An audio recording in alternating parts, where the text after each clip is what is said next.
황색 신호로 바뀌고, 아이쿠. 네, 다시 한번 보시면요. 좀 키워서 볼게요. 황색 신호 언제 바뀌나요? 이때 바뀌었어요. 그리고 사고 난 다음에도 황색 신호였어요. 이 사고에 대해서 경찰은 불박차가 황색 신호에 왜 멈추지 못했느냐. 언제 바뀌는지 보시죠. 이때 바뀝니다. 요 거리가 얼마나 될까요? 지금 보이는 게 한 5m 돼 보이네요. 약 5m. 근데 실제로는 내 차가 좀 뒤에 있습니다. 적게는 2m, 많으면 4m 정도. 그래서 제가 볼 때는 한 7, 8m 되는 것 같아요. 정지선까지. 근데 실측은 하지 않았어요. 58.8로 달리고 있었습니다. 58.8로 달리면은 정지거리가 30m 정도 되죠. 여기서부터 30m 되려면 어디쯤 쓰게 될까요? 예. 여기나 여기나. 그래서 이 사고는요. 상대차는 거기 왜 들어와 있었어요? 상대차는 지금 들어오네. 지금. 여기. 요 다른 차들이 좌회전 대기하고 있는데 직진한 차에 직진하려고 하다가 요 앞에 쭉 들어와서 다음 좌회전 시도 들어오면 먼저 쑥 들어가려고. 그러면서 가상의 중앙선을 좀 물고 있었습니다. 그러니까 불박차는 여기 오른쪽에서 들어온 차도 좀 부담되고 그래서 지나가면서 오른쪽에 들어가면 피할 수도 없고 그냥 꽝. 경찰은 황색 불이 켜지면 무조건 정지선에 멈춰야 된다. 신호 위반이다. 도저히 멈추면 어떻게 멈추죠? 경찰 의견대로 검사도 신호 위반이다. 약식 기소했어요. 판사가 이건 다시 재판 제대로 해보자. 통상해부했습니다. 그게 정식으로 재판 진행됐어요. 1심에서 무죄 나왔습니다. 못 멈춘다. 그랬더니 검사가 항소했어요. 항소심 판결문을 같이 보시겠습니다.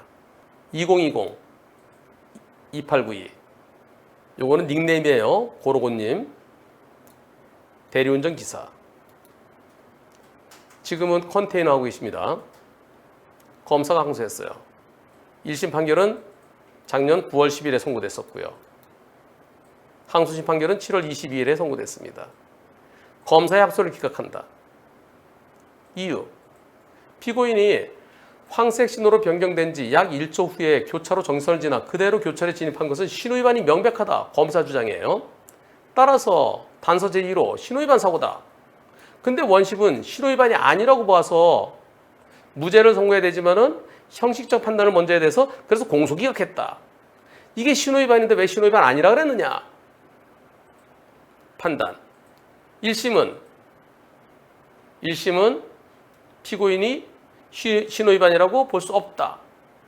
그래서 공소사실에 대해서 무죄로 판단했다. 신호위반은 무죄다. 약 58.8로 달리던 불박차가 신호의 변경을 확인하고 급제동할 경우 약 30m 정도 정지거리가 필요하다. 피고인이 황색 신호로 변경되는 순간 제동했다면 당시 정지선까지 거리 한 5m 그리고 정지선과 교차를 지나 반대편 횡단보도까지 거리가 28m. 그렇다면 교차를 거의 통과했거나 교차로 어중간하게 한 3분의 2 정도에서 정지했을 것이다. 황색 신호일 경우 정지선이 있을 때는 그 직전에 또는 교차로 직전에 정지해야 된다. 이미 교차로에 차량의 일부라도 진입한 경우에는 신속히 밖으로 진행이 된다. 그런데 황색 신호가 켜졌을 때 그때 급제동하면 어차피 교차로에 진입하게 된다. 못 멈추니까 30m 가야 되니까. 따라서 피고인으로서는 교차로에 정지하게 되면은 오히려 이상하지 않느냐. 다른 차들 지나가야 되는데. 그래서 다른 차들의 그 다음 신호의 차량들에 의해서 내가 비켜줘야 된다. 피고 차량은 신속히 교차로 밖으로 진행했어야 됐다. 이러한 사정에 비춰본다면 피고인이 황색 신호로 변경된 순간 멈추지 않고 교차로를 그대로 통과한 것을 신호위반이라고 볼 수는 없다. 또 그 차에는 여러 명의 승객이 타고 있었다. 급제동하면 오히려 끼익 하면서 승객들이 다칠 수도 있다. 특히 버스 같은 경우요. 승합차 버스 같은 경우. 거기서 멈추려고 그러면 깨 튀어야 되는데 그럼 뒤에서 안전벨트가 있다 팍 그럴 수도 있잖아요. 그래서 1심은 30m 가야 되는데 30m 가게 되면은 어차피 사고 나거나 그 근처다. 그리고 어차피 교차로에 들어가게 되면 거기서 비켜줘야지 거기 계속 있을 수는 없다. 그렇다면 도저히 멈출 수 없어서 들어갔고 들어간다면 빼줘야 되고 그것을 신호위반으로 볼 수 없다. 또 승객이 여러 명 타고 있었기 때문에 급제동할 경우에 승객들이 다칠 가능성도 있다. 그래서 신호위반은 무죄다. 이게 1심의 판단이에요. 항소심은 신호위반한 경우에는 종합보험이나 공제에 가입돼 있더라도 처벌된다. 그런데 여기서 신호기에 의한 신호위반이라는 것은 신호위반 행위가 사고 발생의 직접적인 원인이 된 경우를 말한다. 자, 구체적으로 보자. 피고인의 황색 등화 점등 후 교차로 진입 행위를 신호 위반 행위로 평가할 수 없을 뿐만 아니라 그 행위가 이 사건 사고의 직접적인 원인이 되었다고 볼 수 없다. 즉, 검사가 그게 신호위반이다. 그리고 신호위반 때문에 이 사고가 일어났다라고 검사가 합리적으로 증명을 못했다. 달리 신호위반을 볼 증거가 없다. 따라서 무죄로 판단하는 것은 정당하다. 검사의 주장은 이유가 없다. 그래서 조금 더 이제 상세하게 쓰는 겁니다. 피고 차량, 불박 차량이에요. 교통사고 발생한 차량, 상대 차량이에요. 당시 반대편 도로 2차로를 직진 신호에 따라 진행하다가 좌회전 신호로 바뀌기 전임에도 좌회전 차선에서 대기 중인 차량 앞으로 그러면서 가상의 중앙선을 넘어서 정차 중이었다. 이 사건 사고 당시 상대 차량의 정차 위치, 불박차 급제동할 경우에 정지거리 등에 비춰보면 피고인으로서는 이 사건 교차로의 신호등이 황색 신호로 변경된 후 즉시 급제동하였다고 가정하더라도 그 전에 멈추기는 어려울 것으로 보인다. 사실상 불가능했을 것으로 보인다. 교차로 내지 정지선 앞에서 황색 신호로 바뀐 경우 정지선까지의 거리가 정지거리가 짧다고 하더라도 즉 30m가 필요한데 한 5m, 뭐 제가 볼 때는 7, 8m 30m가 안 돼도 무조건 멈춰야 된다 그러면 무조건 즉시 제동해서 정지할 것을 요구할 경우 결국 정지선을 넘어 교차로 내에 정지하게 됨으로써 오히려 교통사고 발생의 위험이 생길 수밖에 없다. 차량 운전자에게 끼익 하다 보면은 차가 막 이렇게 뒤틀릴 수도 있고요. 차량 운전자에게 자신 및 동승한 승객의 생명의 위험이 발생할 것을 감수하고라도 그와 같이 황색 신호만 켜주면 그냥 꽂히듯이 멈출 것을 요구할 수는 없다. 이 사건의 경우 타다 소속 운전기사로서 승객 5명을 태운 상태에서 카니발 승합차로 운행하고 있었기 때문에 더더욱 그렇다. 검사는 모든 운전자는 교차로에 진입하기 전에 신호가 바뀔 수 있다는 것을 예상하면서 속도를 줄이고 황색 신호로 바뀌는 경우 어떤 상황이든 교차로 진입 전에 정지해야 된다는 취지로 주장한다. 그러나 신호기가 설치된 도로의 운전자에게 위와 같이 무조건 멈추라고 그런다면 교차로 진입 전 도로의 제한 속도를 어떤 상황에서도 정지가 가능하도록 설정해야 된다. 어떻게 될까요? 신호등 있는 교차로는 제한 속도를 한 20 정도 하면 되겠죠. 20. 한 10이나 20을 하면 되겠죠. 그러니까 황색 신호 켜주면 무조건 멈출 수 있게 그렇게 하려면 제한 속도를 낮춰야 된다. 근데 현실은 그렇지 않다. 신호기가 설치된 도로의 운전자가 제한 속도와 무관하게 언제든지 즉시 정지할 수 있게 서행해야 된다면 그러면 거기에 교통이 엉망된다. 오히려 차량의 원활한 소통과 안전에 오히려 큰 장애를 초래한다.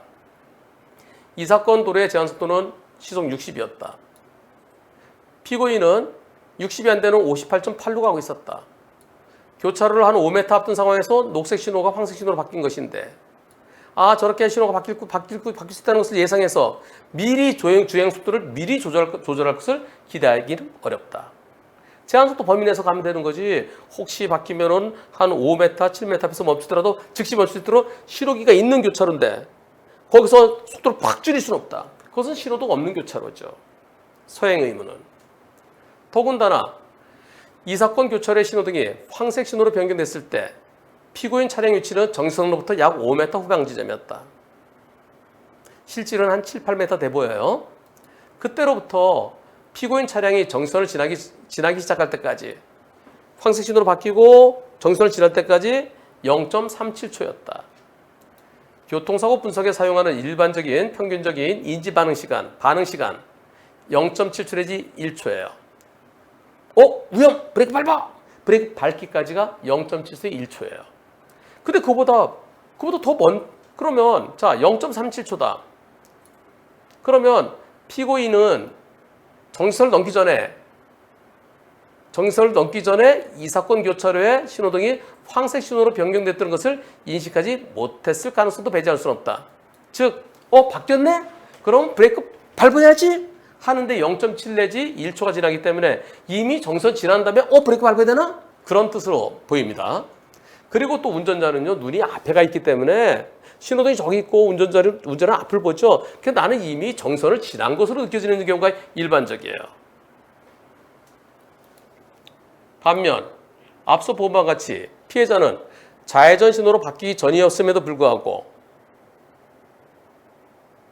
상대차는 좌회전 신호로 바뀌기 전인데도 불구하고 이 사건 충돌 직전까지 좌회전 차선에 대기 중인 차량 및 그걸 지나치고 정지선과 횡단보도를 지나 교차로에 진입했다. 차량 일부가 가상의 중앙선을 넘은 상태였다. 그리고 부딪힌 지점도 역시 가상의 중앙선을 넘은 위치였다. 황색 신호가 사고 날 때까지도 보면 황색 신호 켜져 있었어요. 사고 당시까지도 유지되어 있던 점을 비춰본다면 상대차가 가상의 중앙선을 넘어서 그걸 가로막히고 있지 않았다면 피고인은 아무런 사고 없이 교차로 밖으로 진행할 수 있었을 것이다. 황색 신호에 도저히 멈출 수 없고 황색 신호 중에 빠져나갈 수 있었을 것이다. 그렇다면 검사의 항소는 이유 없으므로 형사소송법 364조 사항에 따라 이를 기각한다.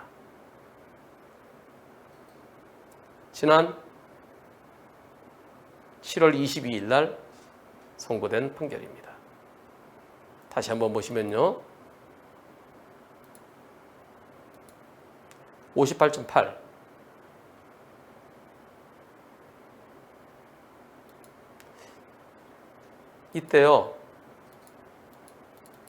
이때 운전자들은 이미 이 앞을 보고 있죠. 이미 이거 지난 걸로 생각될 수 있습니다.